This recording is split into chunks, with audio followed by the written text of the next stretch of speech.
हाय दोस्तों।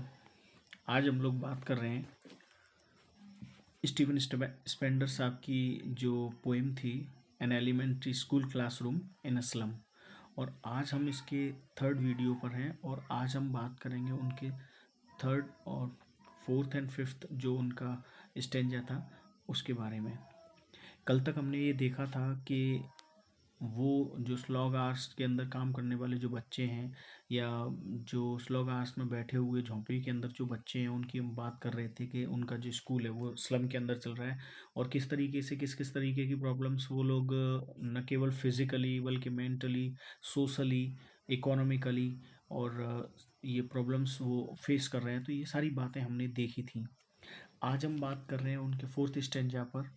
First line के अंदर वो बोलते हैं कि श्योरली, निश्चित ही, शेक्सपियर इज विकेट। शेक्सपियर उनके लिए क्या है? विकेट है, एक तरीके से अरुचिकर चीज़ है, क्योंकि शेक्सपियर को वो जानते नहीं। वो बच्चे जिनको दो वक्त का खाना सही नहीं मिल रहा, जिनको उठने बैठने खाने पीने सब चीज़ में प्रॉब्लम है, वो बच्चे किस तरीके से इस चीज़ को डिफाइन कर पाएंगे कि शेक्सपियर क्या है, how kind of importance Shakespeare had to them. फिर उन्होंने कहा the map a bad example, और ये जो मैप लगा हुआ है दीवारों पर ये भी उनके लिए क्या है? एक गलत उदाहरण है। With ships and sun and love, और फिर वो कहते हैं कि शिप्स एंड सन, एक तस्वीर ऐसी भी है जिसके अंदर शिप भी है, सन भी है और लव टेम्पटिंग चीज़ दिखाती है एक तरीके से कि उनको लव भी दिखता है। तो तीन चीज़ें वो बताते हैं, उनमें से एक है शिप्स एंड सन। शिप जो है वो मूविंग ऑन को दिखाता है, एक तरीके से किसी का जो डेवलपमेंट होता है वो विकास को दिखाता है। शिप आगे बढ़ता है तो इस तरीके से वो विकास को दिखाता है। और जो सन है वो क्योंकि एकदम से चमक होती है तो ये भी विकास के लिए और ज्ञान के लिए स्टैंड करता है। और ये जो ज्ञान है वो नॉलेज ऑफ एजुकेशन की बात कर रहे हैं वो लोग, नॉलेज ऑफ एडुकेशन भी कहा जा सकता है। एंड उन्होंने नेक्स्ट लाइन के अंदर बोला कि love tempting them to steal, और ये चीज़ें उनको, ये जो तस्वीर है जिसमें तीन चीज़ें दिखाई जा रही हैं, सिप, लव एंड सन, ये तीन चीज़ें उन्हें टेम्पटिंग दैम टू स्टील, चोरी करने के लिए ललायत करती हैं। फॉर लाइव्स, और जीवन के लिए, that slightly turn in their crammed holes, और आप उन लोगों को शाम को अंधेरे में slightly turn in their crammed holes, थके हारे अपने रूम के अंदर या अपनी झोंपड़ी के अंदर जाते हुए देख सकते हो। और उनकी जो झोंपड़ी है उसके लिए वर्ड उन्होंने यूज़ किया है क्रैम्ड होल्स। और ये जो क्रैम्ड होल्स होते, crammed mean like very narrow, तो काफ़ी सकरी सी जगह है और होती भी है झोंपड़ियों के आसपास में। तो वो जो उन्होंने एरिया बताया वो कुछ इस तरीके से था, from fog to endless night, और ये जो बच्चे हैं वो धुंध से निकलकर अनंत रात्रि में आराम करने के लिए अपनी झोंपड़ी में जाते हैं। ऑन देयर स्लैग हीप, और इन बच्चों के आप देख सकते हो या इन बच्चों को पाया जा सकता है स्लैग हीप पर, धातु को पिघलाने के बाद जो मैल बचता है उस ढेरे पर बैठे हुए देख सकते हो आप इन बच्चों को।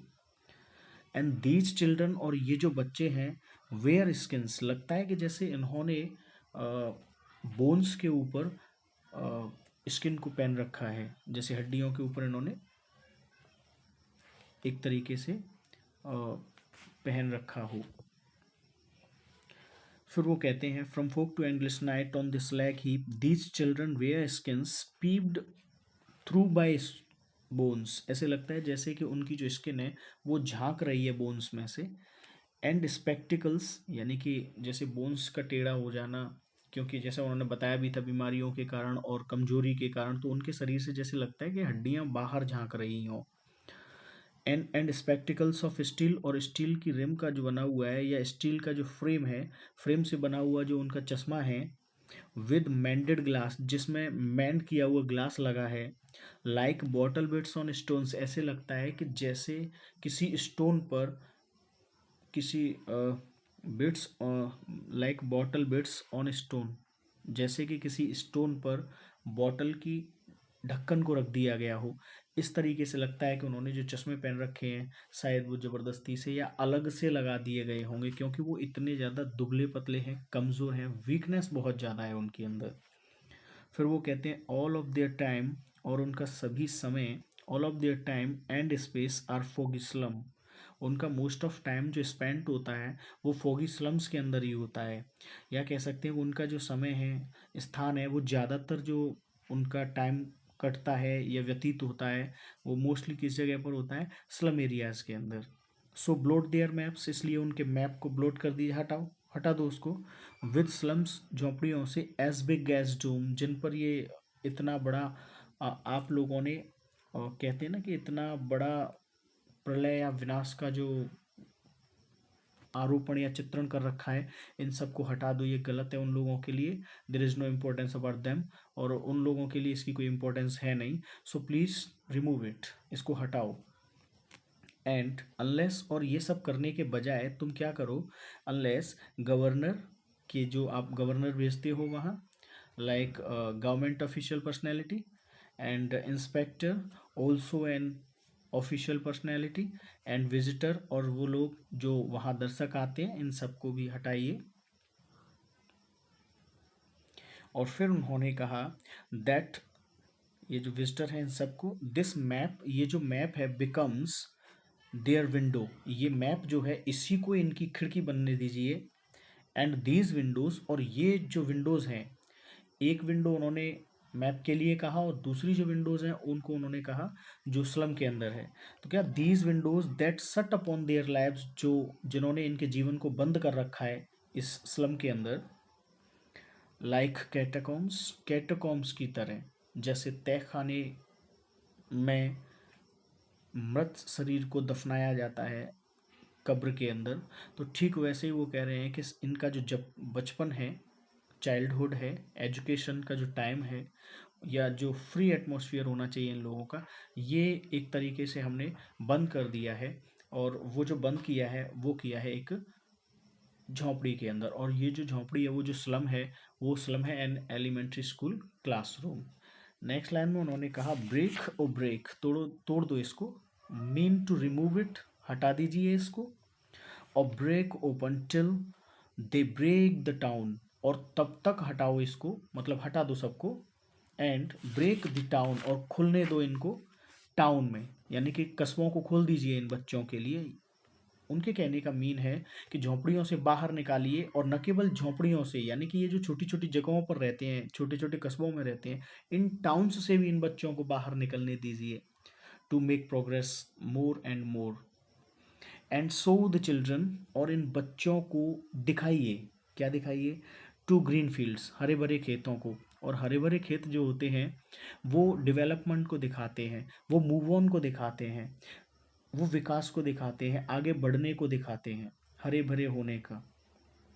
एंड मेक दियर वर्ल्ड, और उनके संसार को बना दीजिए, run Azure on gold Sands, और वो रेत, सुनहरी रेत के आसपास घूमे, सुनहरी रेत पर मस्त नंगे पैरों से घूमे, कोई दिक्कत नहीं है उनको। इसका मतलब है उनके उज्जवल भविष्य के लिए उन्हें आराम से दौड़ने दिया जाए, ठीक वैसे ही जैसे किसी व्यक्ति को समुद्र के किनारे आराम से दौड़ने दिया जाता है स्वतंत्र। तो वो कह रहे हैं कि उनको दौड़ने दीजिए गोल्डन सैंड पर।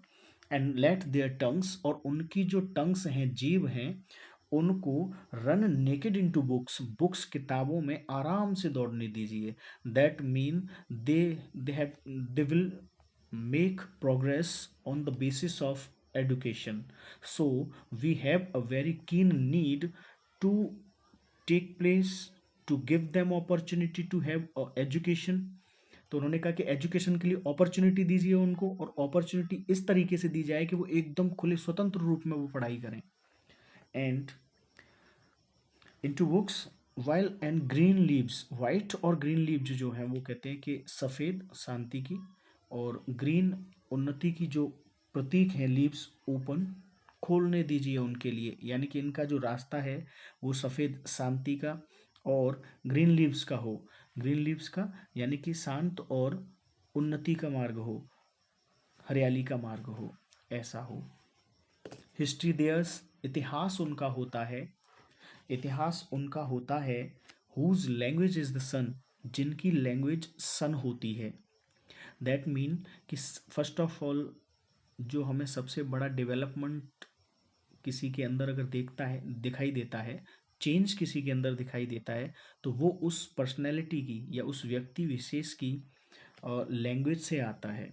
सो we have so we have a keen need to give them an opportunity not only to become the education, and then we have a basic need to make them sensible things, sense of the language, sense and etiquette of the language. So उम्मीद करते हैं दोस्तों कि यहाँ ये जो Stephen Spender की जो पोएम है वो फिनिश होती है, और आशा करते हैं कि आपको ये वीडियो पसंद आया होगा। और इसी तरीके से किस किस